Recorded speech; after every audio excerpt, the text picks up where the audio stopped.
Hi, this is Stephanie Miller from The Stephanie Miller Show. Please enjoy this exclusive clip from my show on Political Voices Network. Supreme Court decision yesterday. Okay. All right. But I don't see the Supreme Court addressing the fact that one of its justices had an improper conversation. Michael, I'm not saying we're walking in a winter wonderland. Joe, you had your moment. Let me just finish the point. I know, but I get tell that. us something we don't know. Well, I'm telling you something that you seem to forget. And No, let me make my point. You may not like it, but I'm going to make it. And the reality of it is, I take your civility argument, and you like to say 78 million people voted for Donald Trump. Well, 82 million people voted for Joe Biden. Right. And he didn't get that civility that you're talking about from Donald Trump in those 4 years. Right. So now the expectation is, because he's won again and he got 78 million people, we all got to be civil to Donald Trump. Well, okay, I'm prepared to be civil. Nobody said that. You did. No, I didn't say it. I didn't say everybody has to be civil. The reality of it is,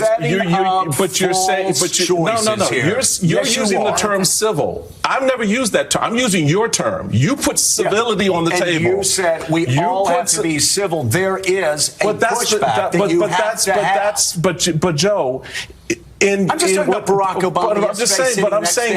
I'm not fine. I'm not talking about that. My main point is everybody's looking at this from a one-way perspective. How we need to approach Donald Trump. Mm-hmm. How the hell is he approaching us? Yeah. Right? The man wants to lock up citizens. The man wants to turn the government against him. How are we to respond to that? Are we supposed to be civil? Michael, do you think we don't know that?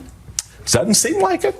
But can I just say, I've already texted our friend Michael Steele. I'm trying to get him to come next Saturday because he was fantastic. How come he's still a Republican and he pushing back better against Trump and this whole show coming up? Then, right? This is okay. Where do we even start with this? So they started a conversation about, Barack Obama and being civil to Trump. Well, first of all, Barack Obama, that says more about his class and grace. Absolutely. And also, he got the short straw because Michelle Obama couldn't be there. He got stuck sitting next to because he's good with kids. He's the one that got, everybody knows that, getting stuck next to that grandpa. Actually, they did it in order of anyway, but Michael was saying this morning, civility is a two-way street. I'm sorry. We are Donald Trump Central here at the Stephanie Miller Show. That's our prerogative. I'm sorry. I am Team Karen Pence. He tried to kill her husband. And her, potentially.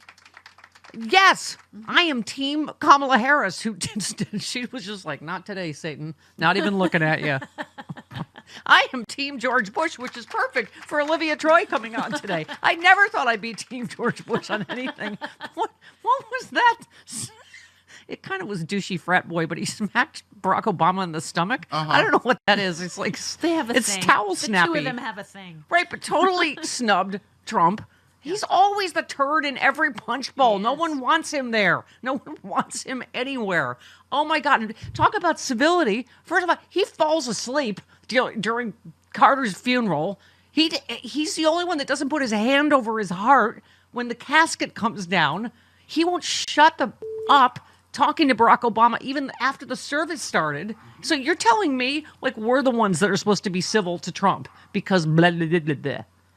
But yeah, Joe and Mika used it as a way to try to re-excuse their behavior going and bending the knee. And by the way, they asked for that invite. It's not like they got invited and went, well, we went to listen or blah, or whatever. Right. They asked to go kiss the ring and bend the knee.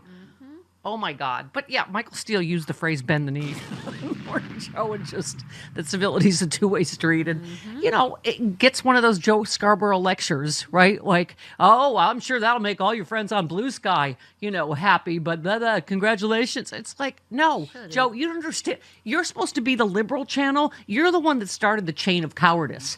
You're the one that, if people think, the people on the liberal channel won't even stand up to him, they're going to go preemptively kiss the ring, go obey in advance.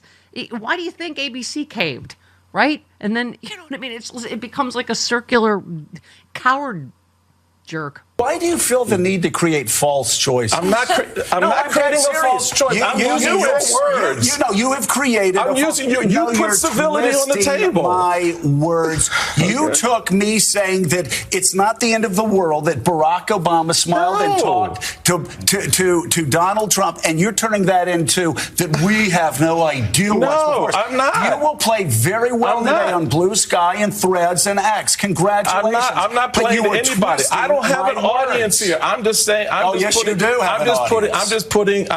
have a particular. I'm talking to the American people just like you are. I'm using the words you use. No, you're twisting. And so I'm not twisting your words. So let me untwist them. Okay, good. Civility is a two-way street, as I said at the very beginning, and then you attacked that. No, I didn't. Yes, attack you did. that. You did, yes, Michael. You did. So you need to go back and look at the tape. We can look at the tape. But the reality of it is, my general point, Joe, is that civility is a two-way street. If you want to throw civility on the table, I'm with you.